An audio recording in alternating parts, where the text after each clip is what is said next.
حضرت سعد بن ابو وقاص رضی اللہ عنہ سے روایت ہے، انہوں نے فرمایا ایک بار حضرت معاویہ رضی اللہ عنہ حج کے لیے تشریف لائے تو حضرت سعد رضی اللہ عنہ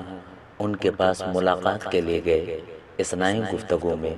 حضرت علی رضی اللہ عنہ کا تذکرہ چھڑ گیا۔ حضرت معاویہ رضی اللہ عنہ نے ان کے متعلق کچھ تنقیدی الفاظ کہے۔ حضرت سعد رضی اللہ عنہ کو غصہ آ گیا اور فرمایا آپ ایسے شخص کے بارے میں یہ بات کہہ رہے ہیں جس کے متعلق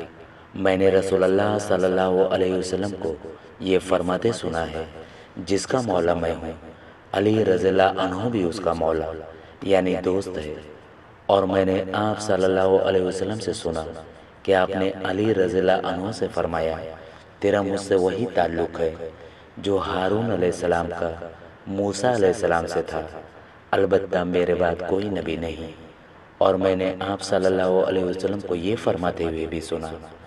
آج میں جھنڈا اس شخص کو دوں گا جو اللہ سے اور اس کے رسول سے محبت رکھتا ہے، اور وہ جھنڈا علی رضی اللہ عنہ کو ملا۔ حضرت عبداللہ بن مسعود رضی اللہ عنہ بیان کرتے ہیں رسول اللہ صلی اللہ علیہ وآلہ وسلم نے فرمایا سچائی کو اختیار کرو، کیونکہ سچائی نیکی کی طرف رہنمائی کرتی ہے اور نیکی جنت کی طرف رہنمائی کرتی ہے۔ آدمی سچ بولتا رہتا ہے اور سچائی کا متلاشی رہتا ہے، حتیٰ کہ وہ اللہ کے ہاں صدیق یعنی بہت سچا لکھ دیا جاتا ہے۔ اور تم جھوٹ سے بچو، کیونکہ جھوٹ گناہوں کی طرف رہنمائی کرتا ہے اور گناہ جہنم کی طرف رہنمائی کرتے ہیں۔ آدمی جھوٹ بولتا رہتا ہے اور جھوٹ کا طلبگار رہتا ہے، حتیٰ کہ وہ اللہ کے ہاں جھوٹا لکھ دیا جاتا ہے۔ اور مسلم کی روایت میں ہے فرمایا بے شک سچ نیکی ہے اور نیکی جنت کی طرف رہنمائی کرتی ہے، اور بے شک جھوٹ گناہ ہے